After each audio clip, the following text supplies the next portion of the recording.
Thank you, Chairman Krishnamurthy and Ranking Member Cloud, for holding this important hearing.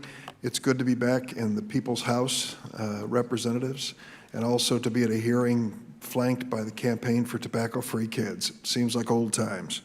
But I know today you are taking a close look at the role of Juul and the FDA and how we've reached this point where we're facing, literally, in the words of the FDA, a vaping epidemic.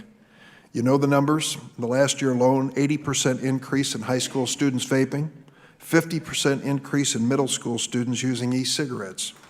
Today, because of devices like Juul and the accompanying kid-friendly flavors, 4 million children nationwide are vaping.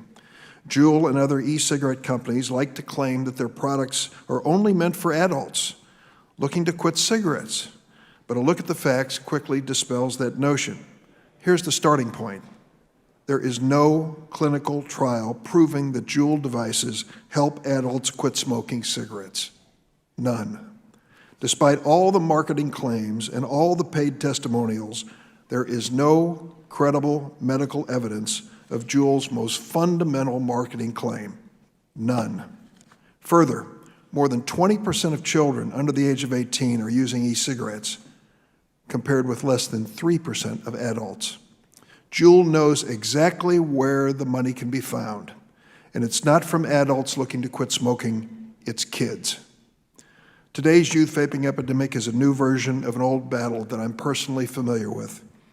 I won't go into the details, but on Friday, November the 13th, 1959, 1 week before my 15th birthday, I stood at my father's hospital bedside as he died from lung cancer. 2 packs of Camels a day. He was 53 years old. When I came to Congress, I decided to make tobacco my issue. We had some success, as you noted. In 1987, in my 3rd term in the House, 2nd term on the Appropriations Committee, I successfully passed an appropriations amendment banning smoking on 80% of airline flights in the United States. It was a major miracle. No one expected this young congressman from Illinois, with the opposition of both Republican and Democratic leadership, to pass this measure on the floor. What they failed to understand is the House of Representatives is the largest frequent flyer club in America, and they were sick and tired of secondhand smoke on airplanes and voted with me. The bill was signed into law by President Ronald Reagan, despite big tobacco fighting all the way. They called my ban, quote, an intrusion on individual rights. You may hear echoes of that in this room today. It was just the first step. I didn't realize that eliminating this inconvenience was a tipping point, but it was. It turned out that a lot of people thought, well, if secondhand smoke is dangerous on a plane, why isn't it dangerous in a movie theater, in a restaurant, in a bowling alley? We also went on directly after Big Tobacco's efforts to addict children, which is why we made cigarettes more expensive with taxes. That is the single greatest deterrent to children turning to cigarettes. We dumped Joe Camel and the Marlboro Man as part of a national lawsuit. We prohibited kid-friendly flavors in cigarettes like strawberry and grape. And since these historic changes, the percentage of youth smokers declined from 28% in the year 2000 to less than 8% today.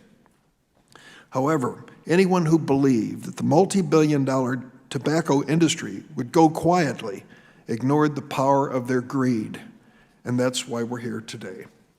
Losing their precious market share, Big Tobacco put their researchers and marketers to work. First, they needed a new product that didn't carry the moral taint of cancer-causing tobacco. Even better, if it looked like a USB flash drive, it could easily slip into a kid's laptop. They needed a campaign that included an unproven positive health claim, such as Juul's current Make the Switch slogan. They relied on a multi-billion-dollar, $12.8 billion investment from an old standby, Altria, formerly known as Philip Morris. They needed a special strategy focused on kids because they knew that children, for a variety of reasons, the most susceptible new users of products. It worked with cigarettes. It was going to work again with Juul and vaping. How did they lure the kids? I've got a bag full of them here. all of the different flavors. I won't go through them all, but they include fruit medley, gummy bear, whipped cream, unicorn poop, razzleberry, and cotton candy. Now go tell me that's all about adults switching from cigarettes to vaping. Finally, and this is critical, they needed the Food and Drug Administration to look the other way as their massive empire mushroomed and metastasized. Unfortunately, the FDA has been happy to serve as that accomplice, delaying common sense regulation of the e-cigarette industry by years, refusing to remove illegal products from the market, and standing silent in the face of these false health claims by Juul. I've made it clear to the acting FDA Commissioner, Dr. Sharpless, and Commissioner Gottlieb before him, that FDA's hapless spectatorship has to come to an end, whether by law, regulation, court order, or discovering the political will to get off the sidelines. So what's been the result of Big Tobacco and Big Vape's efforts, combined with the FDA's abject failure to regulate the industry despite their authority? Between 2017 and 2018, the number of American teenagers using any tobacco product increased by nearly 40%. This was the largest single-year increase in youth tobacco use ever. That's right. All of our significant hard-earned gains to reduce youth use of tobacco products are being reversed because of e-cigarettes like Juul and the accompanying kid-friendly flavors. And all of the full-page Juul ads decrying children, you know where you see them. You see them in The Hill, Roll Call, Political, Washington Post, New York Times, Wall Street Journal. This isn't a new tactic. That's exactly what Big Tobacco did. When we said, lay off the kids, they bought full-page ads in the Wall Street Journal saying, we don't want kids to smoke cigarettes. How many kids do you think get up in the morning to read the Wall Street Journal? Exactly none. This is just a PR campaign, now by Juul, once by Big Tobacco, to try to say that they have a business model that really isn't directed at kids. The facts tell us otherwise. To combat today's vaping epidemic, I've introduced bipartisan and bicameral legislation to crack down on kid-friendly e-cigarette flavors. I'm joined by Senator Lisa Murkowski, Republican of Alaska, and Representatives DeGette and Raskin. Our Safe Kids Act would give e-cigarette companies 1 year to prove their products meet 3 criteria. First, companies would have to prove that their products actually help adult cigarette smokers to quit. Second, they'd have to prove their products don't harm the people using them. Third, e-cigarette companies would have to prove their products do not cause children to start using nicotine.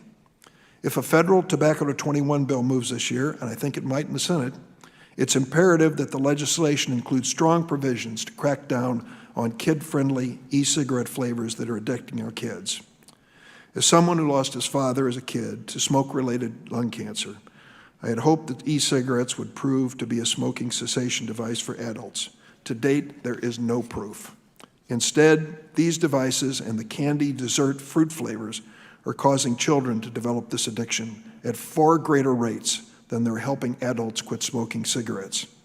A recent Dartmouth study found that e-cigarette use leads to 81 new smokers for every 1 smoker who quits.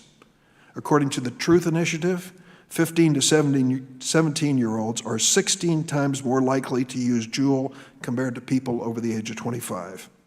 A recent study published in the Journal for the American Medical Association found that teenagers who start vaping are 3 times more likely to go on to smoke cigarettes than teenagers who don't.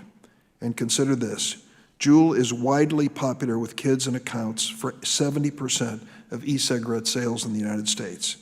Make no mistake, Juul, now partnered with tobacco giant Altria, is driving this epidemic, even as they come before this committee and pose for holy pictures.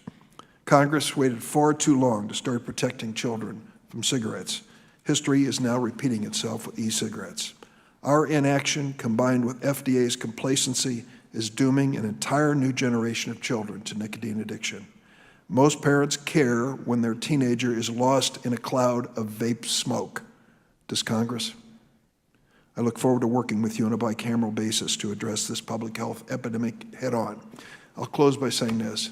I never dreamed when I went after taking cigarette smoking off of airplanes, in my 3rd term in the House, for God's sake, that I had a chance to win, but I did. The net result of it, because of unforeseen developments, was a change, a dramatic change in America in their view toward smoking. We stepped in at that moment, finally, and took on big tobacco.